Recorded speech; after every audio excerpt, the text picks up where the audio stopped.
कुरो 10औं शताब्दीतिरको हो। वाचस्पति मिश्र एकजना आध्यात्मिक साधक, उनी सत्यको खोजमा, ज्ञानको खोजमा जीवन समर्पण गर्न चाहन्थे र यही क्रममा उनले सोचे कि मैले यदि आदि शङ्कराचार्यको ब्रह्मसूत्रमाथि टीका लेख्यौं भने, भाष्य लेख्यौं भने म अझ बढी अध्यात्मप्रति समर्पित हुनेछु। मैले अध्यात्मलाई अझ नजदिकबाट बुझ्नेछु। मैले अध्यात्मलाई अझ गहिरोसित आत्मसात गर्न सक्नेछु। किनकि सामान्यतया किताब पढ्दा, शास्त्र पढ्दा जति बुझिन्छ त्यसलाई दोहोर्याएर पढ्दा अर्थ नौलो नौलो खुल्दै जान्छ र त्यही शास्त्रलाई, त्यसका एक एक लाइनलाई, इम्पोर्टेन्ट लाइनलाई, कुनै पनि किताबका इम्पोर्टेन्ट लाइनलाई अन्डरलाइन गर्दै पढ्दा अझ बेसी थप बुझिन्छ र नोटै लिएर पढ्दा झन् बेसी बुझिन्छ।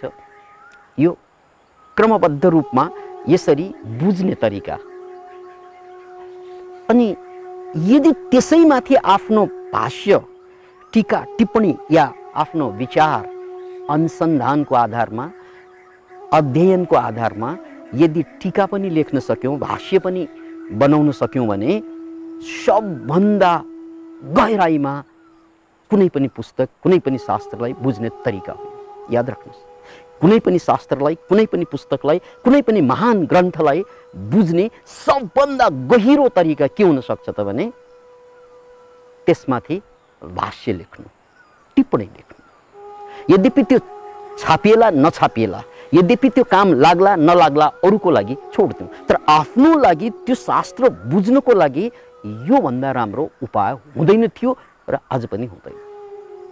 अतः वाचस्पतिले यही विधिलाई अपनाएर किताबमाथि, ब्रह्मसूत्रमाथि, किनकि सबभन्दा जटिल ज्ञान योग हुन्छ, ब्रह्मलाई बुझ्नुहुन्छ र त्यो बुझ्नको लागि सबभन्दा नजदिकको माध्यम भनेको भाष्य लेख्नु हो र उनले निर्णय गरे म भाष्य लेख्छु।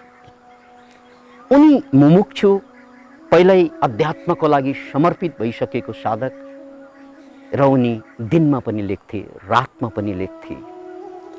अनि त्यो लेख्दै जाँदा यो 10औं शताब्दीको कुरा हो। बिजुली त आविष्कार भएको थिएन, अनि दियो जलाउनु पर्थ्यो। दियोको आयु कति हुन्छ? तेल रहन्जेल आयु। अनि बिस्तारै दियो निभ्दै जान्थ्यो। दियो निभिसकेपछि उनले लेख्न सक्दैन, बटन दबाएर बत्ती बल्ने जमाना त्यो होइन। तर एउटा अनौठो घटना घटिरहेथ्यो उनको आसपासमा। याद राख्नुहोस्, एउटा अनौठो प्रीतिकर घटना घटिरहेथ्यो उनको आसपासमा। बत्ती निभ्न लाग्दा कहाँबाट एउटा हात देखा पर्थ्यो।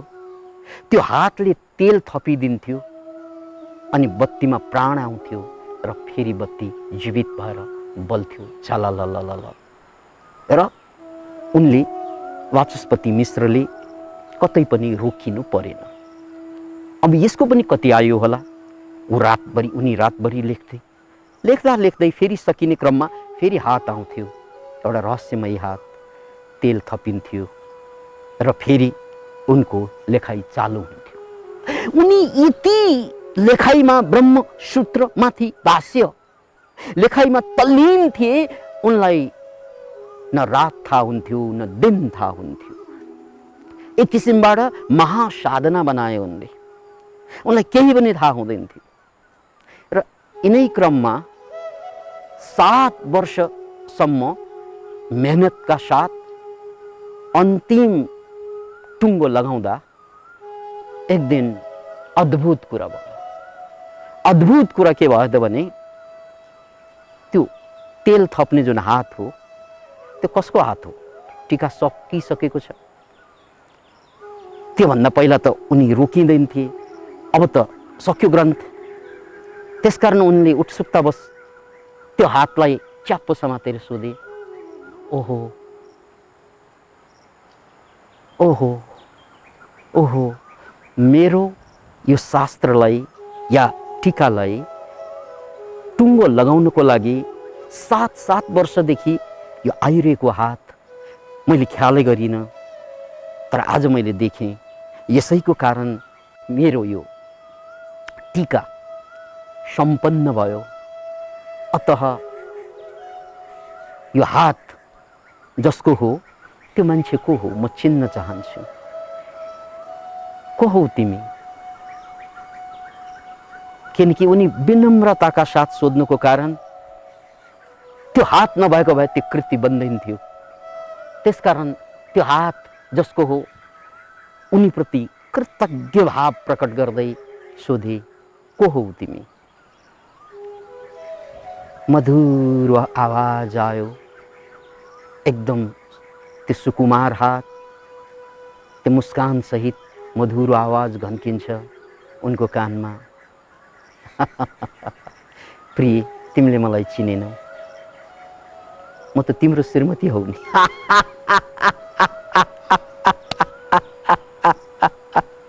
Can you imagine it? 7 वर्षसम्म उनी आफ्नो साधनामा, लेखन साधनामा यति तल्लीन थिए कि उनलाई आफ्नो श्रीमतीसँग बिहे भइसकेको 7 वर्ष भयो त्यो पनि थाहा थिएन। Can you imagine it? र अन्ततः उनी अत्यन्त भावुक पनि भए। यस्तो अनकन्डिसनल लभ गर्ने, बेसर्त प्रेम गर्ने मान्छे पनि या पत्नी पनि तकदीरवालाले मात्रै भेटाउँदो होला। म त्यो तकदीरवाला हुँ, तर के गरौँ, म अध्यात्मको लागि समर्पित मान्छे, म ज्ञान र मुक्तिको खोजीको लागि समर्पित मान्छे। त्यसकारण प्रिय, म तिमीसँग बस्न सक्दिनँ, म तिमीसँग बस्न सक्दिनँ। त्यसकारण यो शास्त्र सकिएको छ, यसको टीका सकिएको छ, म त घर छोड्दैछु। Can you imagine it? किनकि मैले यो सारा संसार सपना भनेर बुझेको छु, तर यो सपनाको एउटा सबभन्दा सुन्दर पार्ट तिमी हौ, यो पनि बुझेकी छु, तर सपनै हो। अतः म तिमीलाई छोडेर जानुपर्छ। मैले श्रीमतीले बहुत सहजताका साथ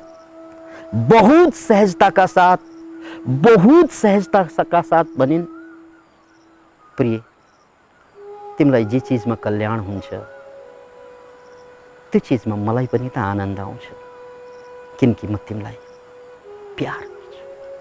तिमी म्याच। त्यसकारण म तिम्रो आध्यात्मिक यात्राको म बाधा बन्दिनँ, म त्यो पापको भागी बन्दिनँ। किनकि अध्यात्मको यात्रामा जो कोही बीचमा आउँछ उसले पाप भोग्नुपर्ने हुन्छ। किनकि जीवनको पुरुषार्थ आध्यात्मिक यात्रा हो, यो सांसारिक भुल भुलैया हुँदै होइन। यो मैले पनि बुझेको छु, यो मैले पनि बुझेकी छु। त्यसकारण म हजुरलाई रोकेर या तिमीलाई रोकेर पापको भागी बन्दिनँ। किन बाँच्ने? त्यसो भनेपछि अझै उनको मनको अन्तरकुन्तरमा उनीप्रति अझै बढी गहिरो प्रेम जाग्यो। अनि उत्सुकतावश सोधे पनि, प्रिय, मैले तिमीलाई छोडेर गएपछि तिमी के गरेर बस्छौ?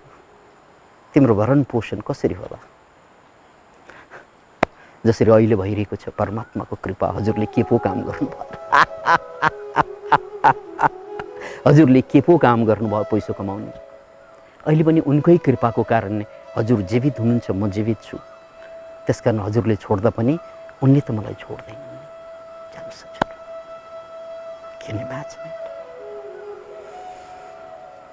अब अन्तिम कुरा के दिन सक्छ एकजना सन्यास लिन खोजेको मान्छेले? मन सन्यासी भइसकेको, यो गृहस्थ तर मन सन्यासी भइसकेको मान्छेले के दिन सक्छ? लेखिरहेको छ ब्रह्मसूत्रमाथि भाष्य, आध्यात्मिक भाष्य।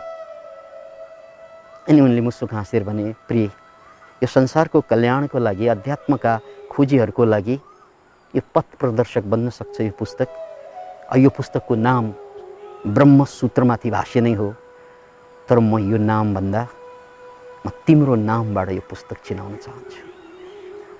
उनको नाम थियो भामती।